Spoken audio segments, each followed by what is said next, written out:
Hello, welcome back to my channel. ഇന്ന് നമ്മൾ woollen thread ഉപയോഗിച്ചൊരു star ആണ് കേട്ടോ ചെയ്തെടുക്കുന്നത്. അപ്പോൾ അതിനായിട്ടൊരു കാർഡ്ബോർഡിൻ്റെ പീസ് എടുക്കുക, എന്നിട്ട് അത് സ്റ്റാറിൻ്റെ ഷേപ്പിൽ ഇതേപോലെ ഒന്ന് കട്ട് ചെയ്തെടുക്കുക. ഇനി ചെറിയൊരു പീസ് ജൂട്ട് ത്രെഡ് എടുക്കുക, എന്നിട്ട് സ്റ്റാറിൻ്റെ സെൻറ്ററിൽ നിന്ന് ടോപ്പ് പോർഷൻ വരെ ഇതേ രീതിയിലൊന്ന് ഒട്ടിച്ചു കൊടുക്കുക. ഇനി നമുക്ക് ഇഷ്ടമുള്ള കളറിലുള്ള വൂളൻ ത്രെഡ് ഉപയോഗിച്ച് ഈ സ്റ്റാർ മൊത്തമായിട്ട് ഒന്ന് കവർ ചെയ്ത് കൊടുക്കണം. അപ്പോൾ അതിന് മുമ്പായിട്ട് സ്റ്റാറിൻ്റെ സെൻറ്ററിൽ നിന്ന് ഏതെങ്കിലും ഒരു സൈഡിലേക്ക് ഗ്ലൂ ഗൺ ആക്കി കൊടുക്കുക. അതിന് മുകളിലൂടെ വൂളൻ ത്രെഡ് വെച്ചിട്ട് അതേപോലെ ഒന്ന് ചുറ്റി കൊടുക്കുക. ഇതിങ്ങനെ ഒരേ പാറ്റേണിൽ തന്നെ ചുറ്റിയെടുക്കണം എന്നൊന്നുമില്ല കേട്ടോ. കാർഡ്ബോർഡിൻ്റെ പീസ് കാണാത്ത പോലെ അങ്ങോട്ടും ഇങ്ങോട്ടും ഒക്കെ ആയിട്ട് ഒന്ന് ചുറ്റി കൊടുക്കുക.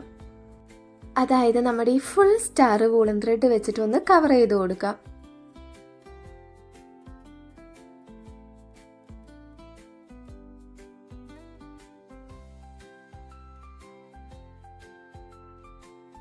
ഇതിങ്ങനെ ചുറ്റിയെടുക്കലൊരു പണിയാണെങ്കിലും ഈ സ്റ്റാർ ഉണ്ടാക്കി കഴിയുമ്പോൾ നല്ല ഭംഗിയാണ് കേട്ടോ കാണാനായിട്ട്.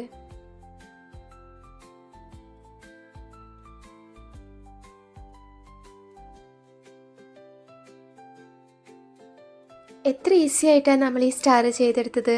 ഇത് നമുക്ക് കീ ചെയിനായിട്ടോ അല്ലെങ്കിൽ ക്രിസ്മസിൻ്റെ സ്റ്റാർ ഓർണമെൻ്റ് ആയിട്ടോ ഒക്കെ യൂസ് ചെയ്യാം കേട്ടോ. അപ്പോൾ ഈ ഒരു ക്രാഫ്റ്റ് ഇഷ്ടപ്പെട്ട എല്ലാവരും ചെയ്ത് നോക്കുക. അതോടൊപ്പം തന്നെ വീഡിയോ ഇഷ്ടപ്പെട്ടാൽ ലൈക്ക് ചെയ്യുക, കമൻറ്റ് ചെയ്യുക. സബ്സ്ക്രൈബ് ചെയ്യാത്തവരുണ്ടെങ്കിൽ സബ്സ്ക്രൈബും കൂടി ചെയ്യുക. അടുത്ത ക്രാഫ്റ്റുമായിട്ട് അടുത്ത വീഡിയോയിൽ കാണാം. ബൈ.